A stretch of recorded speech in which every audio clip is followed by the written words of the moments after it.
I've been in the self-development world for years. I've read the books, watched the videos, bought the courses, and some of it actually changed my life. But some of it kept me stuck for longer than anything else ever did. Today, I'm going to tell you the truth about the self-development industry, the things nobody says out loud, because I think you deserve to know. Before I start, I want to be clear about something. I'm not here to tell you that self-development doesn't work. It does. But like any industry worth billions of dollars, it has interests that don't always align with your actual growth. And understanding those interests might be the most important thing you ever learn about the space. The first lie is one of the oldest ones. Just think positive. Visualize what you want. Put it on a vision board, believe it, and it will come. Here's the truth. Positive thinking without action is just comfortable fantasy. Your brain doesn't change because you think nice thoughts about yourself. It changes because you do things that give it new evidence. Research on what's called mental contrasting actually shows that pure visualization can make you less likely to achieve your goals, not more.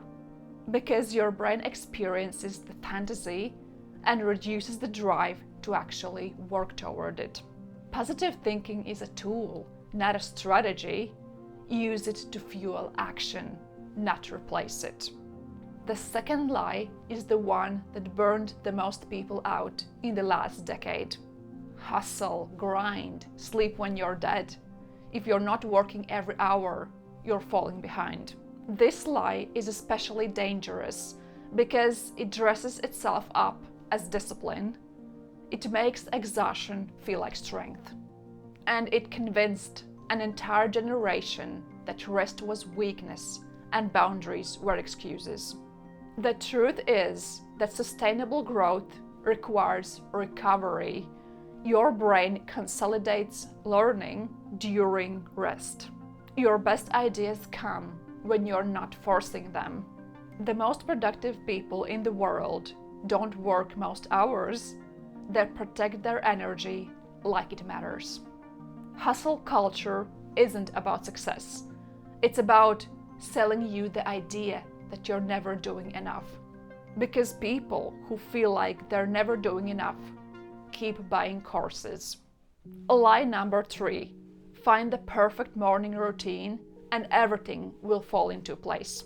Wake up at 5 a.m., cold shower, meditate, journal, exercise, all before 7 a.m. Now, morning routines can be truly powerful.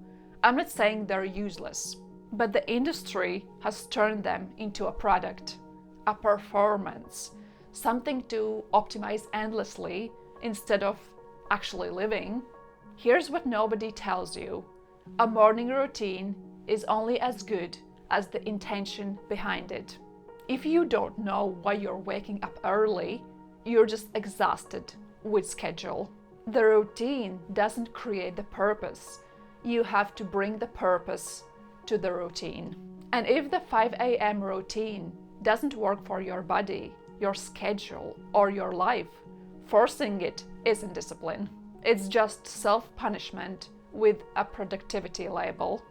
Lie number 4 is the one the industry profits the most.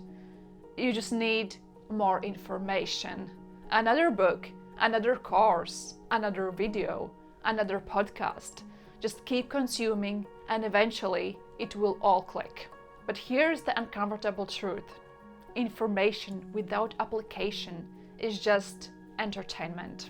And the self-development industry has become dangerously good at making consumption feel like progress. You can spend years learning about habits without building one, years learning about mindset without shifting yours, years learning about confidence without ever doing the thing that scares you.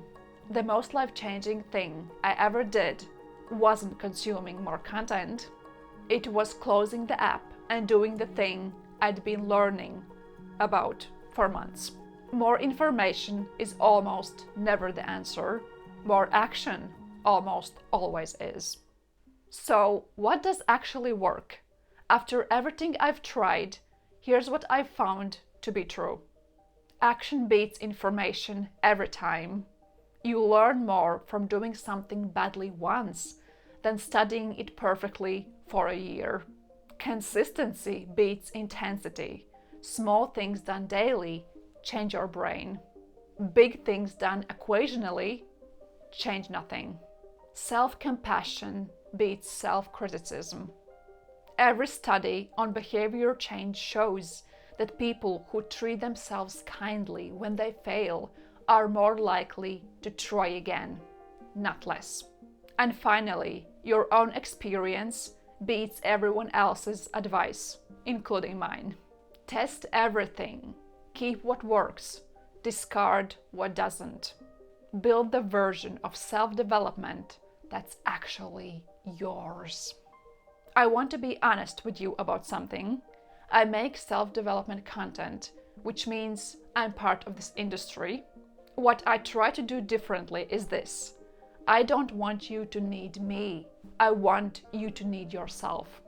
Every piece of content I make is designed to give you something you can use without me.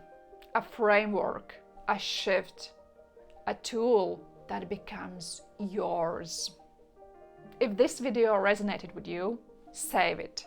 Share it with someone who needs to hear it. And tell me in the comments which lie did you believe the longest. And if you want to go deeper, I have videos on identity, self-sabotage, overthinking, and habit building right here on the channel. Subscribe so you don't miss what's coming next. I'll see you there.